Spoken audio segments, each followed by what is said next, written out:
Last video lecture में हमने ये कंडीशन बताई थी कि जब के सेल से फोटो इलेक्ट्रॉन एमिट होता है और के सेल और एल सेल से जो इलेक्ट्रॉन है वो के सेल की वैकेंसी को फिलअप करने के लिए आता है, तो दोनों स्टेट्स की, दोनों सेल्स की एनर्जी के डिफरेंस के बराबर एक्स रेज एमिट होती हैं।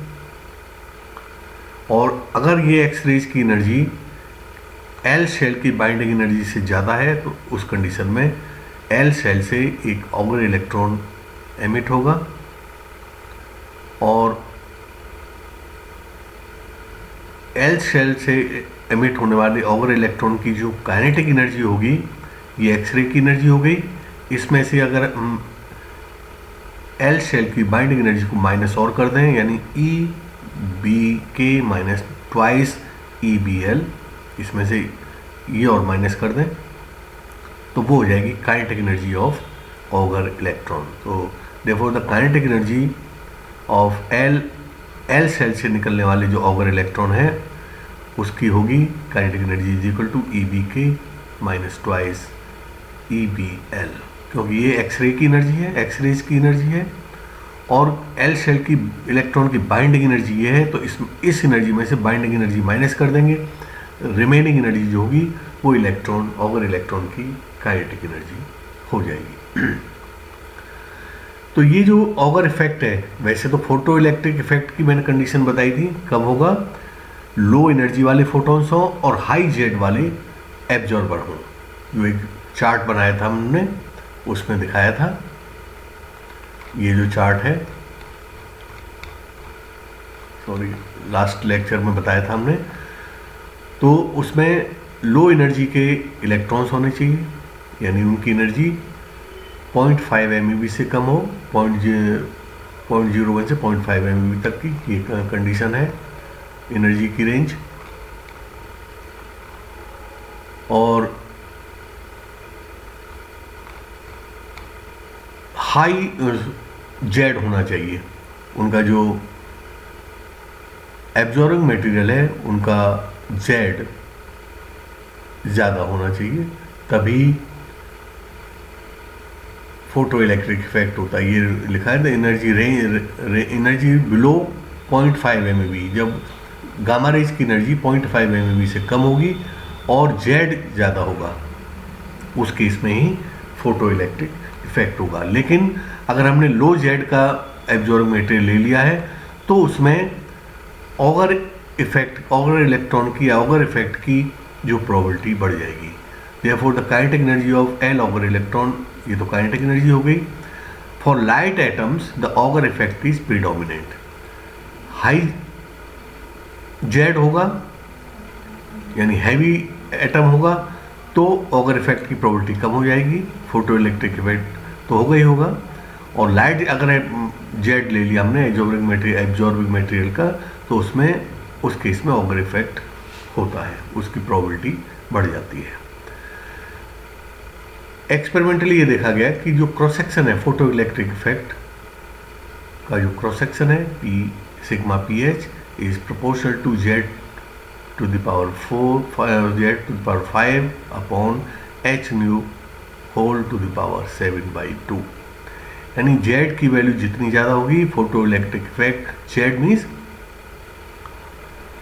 एब्जॉर्बिंग मटेरियल का एटॉमिक नंबर, एब्जॉर्बिंग मटेरियल का एटॉमिक नंबर जितना ज़्यादा होगा फोटो इलेक्ट्रिक इफेक्ट की प्रोबेबिलिटी उतनी ज़्यादा होगी, और फोटोन एनर्जी जितनी कम होगी फोटो इलेक्ट्रिक इफेक्ट की प्रोबेबिलिटी भी ज़्यादा होगी। ठीक है, तो ये एक्सप्रेशन फोटो इलेक्ट्रिक इफेक्ट के क्रॉस सेक्शन प्रोबेबिलिटी को बताती है।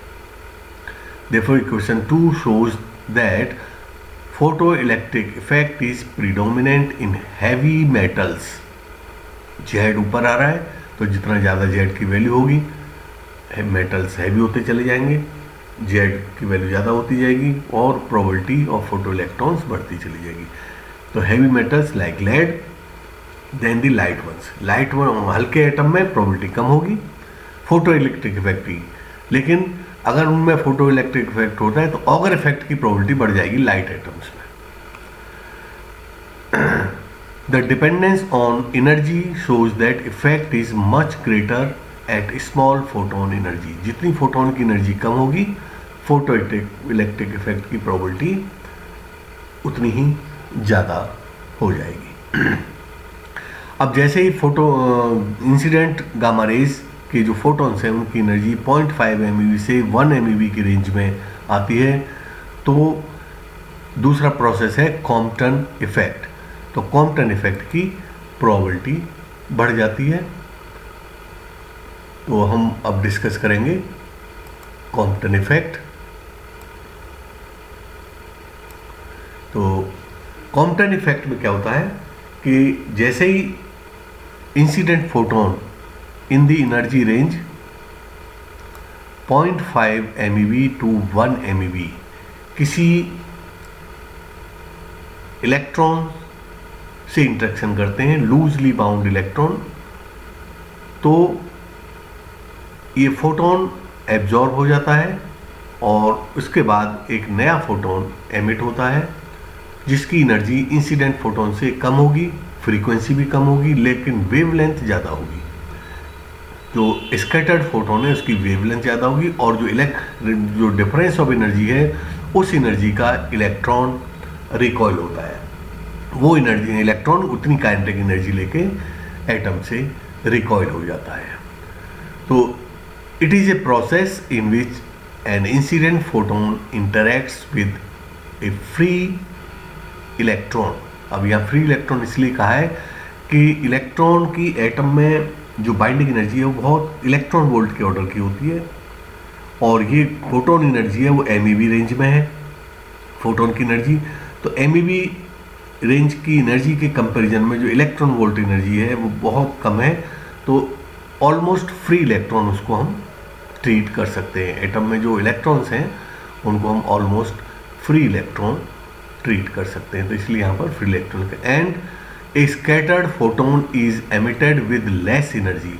जो फोटोन स्कैटर होगा एटम से उसकी एनर्जी कम होगी compared to the incident photon. Energy कम होगी तो उसकी वेवलेंथ ज़्यादा हो जाएगी। Compton scattering also includes scattering of photons by atoms bound to an electron. Free electron से भी कॉम्पटन स्कैटरिंग हो सकती है और जो एटम में लूजली बाउंड इलेक्ट्रॉन्स हैं, लूजली बाउंड इलेक्ट्रॉन्स कौन से होंगे, जो आखिरी ऑर्बिट पे, लास्ट ऑर्बिट पे होंगे, उनसे भी फोटो इलेक्ट्रिक इफेक्ट होता है मोस्ट टाइटली बाउंड इलेक्ट्रॉन से, और ये कॉम्पटन इफेक्ट होता है लूजली बाउंड इलेक्ट्रॉन से। तो एटमों के इलेक्ट्रॉन जो लूजली बाउंड है उनसे भी कॉम्पटन स्कैटरिंग होती है because electron binding energy is quite small. जो इलेक्ट्रॉन की जो बाइंडिंग एनर्जी है एटॉमिक शेल्स में वो बहुत कम होती है in comparison to the energy of incident photon. जो फोटोन कॉम्पटन इफेक्ट कर रहे हैं उनकी एनर्जी के कंपैरिजन में जो इलेक्ट्रॉन की एटम में बाइंडिंग एनर्जी है वो बहुत कम होती है। ठीक है, तो ये एक फिगर बनाया हुआ है, ये ऑलमोस्ट फ्री इलेक्ट्रॉन है जिसका मास m है। फ्री इलेक्ट्रॉन एट रेस्ट मान लीजिए इसको। एक फोटोन आ रहा है जिसकी एनर्जी है h न्यू या hc/λ।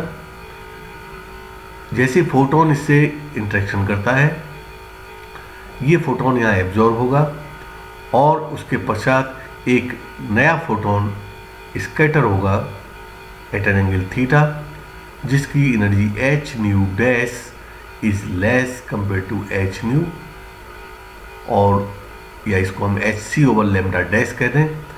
न्यू डैश तो यहाँ पे कम होगा लेकिन लैम्डा के फॉर्म में लिखेंगे तो lambda dash will be greater than lambda. और दोनों फोटोन्स की scattered photon and incident photon की एनर्जी के डिफरेंस के बराबर की एनर्जी का एक इलेक्ट्रोकाइनेटिक एनर्जी का एक इलेक्ट्रॉन फाई एंगल पर रिकॉइल होगा। तो इस प्रोसेस को हम बोलते हैं कॉम्पटन इफेक्ट। तो thus when a photon of energy h nu strikes a free electron at rest of rest mass m0, electron का रेस्ट मास m0 मान लिया हमने. The incident photon is completely absorbed by the electron and a new photon of less energy h nu dash is emitted with which is scattered at angle theta. ये theta angle से scatter हो रहा है with the direction of incident photon. Incident photon का direction ये है, तो incident direction से थीटा एंगल से स्कैटर हो गया. And the electron recoils with a kinetic energy at an angle phi. और जो दोनों की एनर्जी के डिफरेंस के बराबर जो एनर्जी होगी उस काइनेटिक एनर्जी से ये इलेक्ट्रॉन फाई एंगल से रिकॉइल होगा. तो ये पूरा प्रोसेस फोटो इलेक्ट्रिक इफेक्ट कहलाता है. अब इसमें ये इफेक्ट आपने बीएससी में पढ़ा होगा.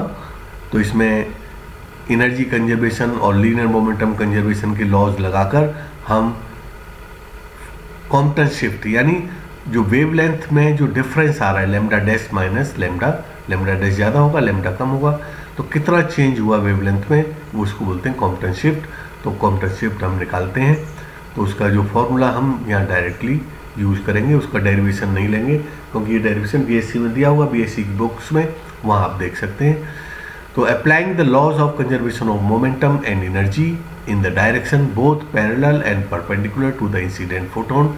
जो लॉज लगाते हैं वो इंसिडेंट डायरेक्शन में, यानी इंसिडेंट डायरेक्शन में कोलिजन से पहले लीनियर मोमेंटम, कोलिजन के बाद लीनियर मोमेंटम, इसको दो कंपोनेंट्स में रिजॉल्व कर लेंगे. इसी तरह से इसके मोमेंटम को दो कंपोनेंट्स में रिजॉल्व करेंगे और परपेंडिकुलर डायरेक्शन में मोमेंटम कंजर्व करेंगे और एनर्जी कंजर्व करेंगे. उससे हमें जो फॉर्मूला निकल के आता है वो ये क्वेश्चन 1 में दिया हुआ है.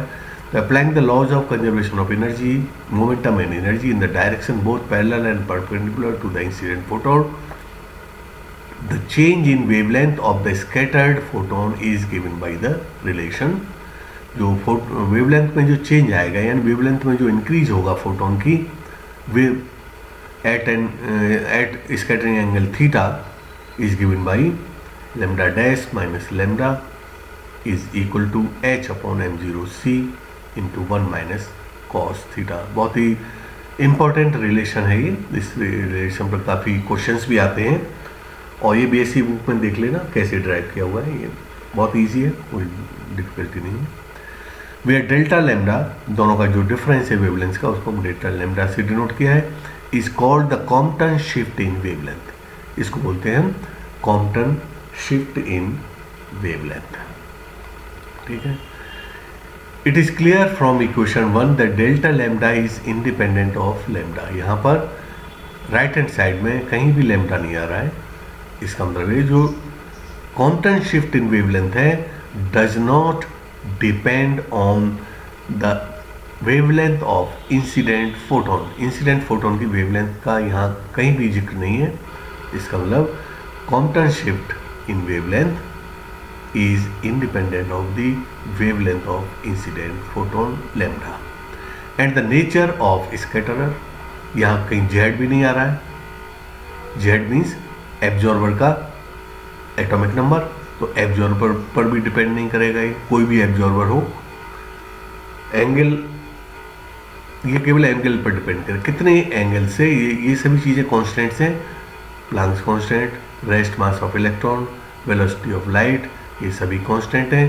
तो जो Compton shift in wavelength depends only and only on the scattering angle of photon. ये फोटोन किस एंगल से स्कैटर हो रहा है केवल इस वैल्यू पर, इस बात पर डिपेंड करेगा Compton shift. It is independent, it depends only on the scattering angle. Scattering angle पर डिपेंड करता है. एज थीटा इंक्रीजेस, जैसे जैसे थीटा इंक्रीज होगा कॉस थीटा की वैल्यू कम होगी और 1 माइनस कॉस थीटा है, इसलिए डेल्टा लैम्डा की वैल्यू बढ़ती चली जाएगी या शिफ्ट बढ़ता चला जाएगा. यानी जब थीटा 0 होगा शिफ्ट 0 शिफ्ट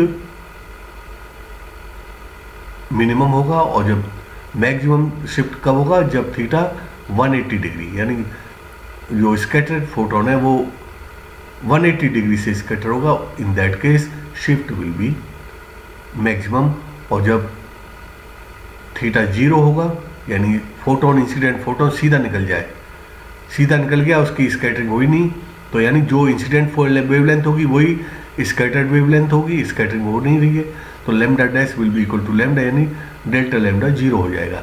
यहाँ थीटा 0 पर कॉस थीटा 1 हो जाएगा, 1 माइनस 1 इज इक्वल टू 0। तो shift in wavelength, Compton shift in wavelength will be 0। तो इंसिडेंट डायरेक्शन में मिनिमम होगी 0 होगी, और मैक्सिमम होगी 180, जब थीटा की वैल्यू 180 डिग्री हो जाएगी। तो as theta increases, Compton shift in wavelength increases. When theta is equal to 90 degree, 90 degree पर कॉस थीटा 0 हो जाएगा, कॉस थीटा 0 होगा, तो केवल कॉम्पटेंट शिफ्ट इन वेवलेंथ कितना होगा, h/m0c। तो delta lambda is equal to h/m0c। ये सभी वैल्यूज कॉन्स्टेंट्स हैं, तो इन सभी की वैल्यूज अगर इसमें सब्स्टिट्यूट कर दें तो इस Compton shift in wavelength at 90 degree आता है 2.42 इंटू 10⁻⁻12 मीटर। इसको बोलते हैं कॉम्पटन वेवलेंथ, ये कहलाती है कॉम्पटन वेवलेंथ। इसको h/m0c को लैम्डा c से भी डिनोट किया जाता है।